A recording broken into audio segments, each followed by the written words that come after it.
Swimming পুলে তো সেই লেভেলের ঝাপাঝাপি হইলো।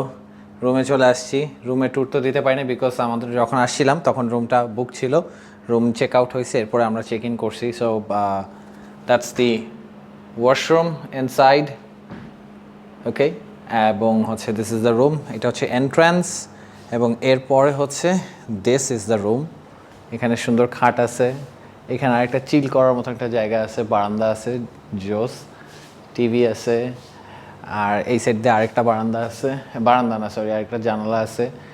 আর ভিউটা মোটামুটি ভালো, বাগানের মতন ভিউ। আর সিলিংটা অনেক উপরে, অনেক উপরে।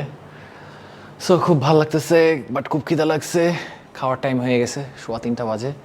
চলেন খাইতে যাই আমরা। মা, হাউ ওয়াজ পুল? ভালো ছিল, আবার যাবো। দাঁড়াও, চেহারাটা দেখাই।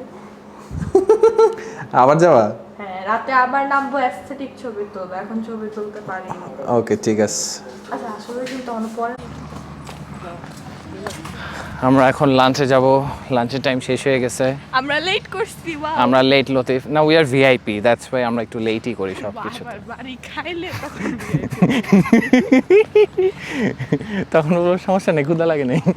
আমার আসলে কি না, একটু না খেলে পরে আর আমরা আরো বেশি ফান করতে পারবো না, তখন ক্ষুধা লেগে যাবে। আমরা তো খিদেই করি না, আমরা তো রেডি হয়ে গেছি। অফ, I am feeling so good. হ্যাঁ, কিন্তু আন্টিটার চেহারাটা ভালো ছিল না। তবা তবা তবা তবা।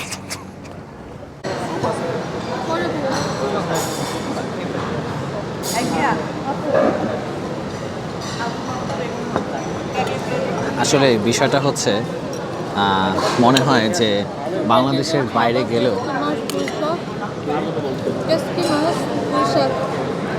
না, থ্যাংক ইউ। যেটা বলতেছিলাম যে আসলে মনে হয় দেশের বাইরে গেলেও ভাত খাওয়া ছাড়বো না।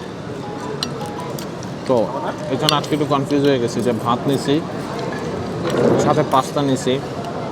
এখন একটু কনফিউজ যে এটা কি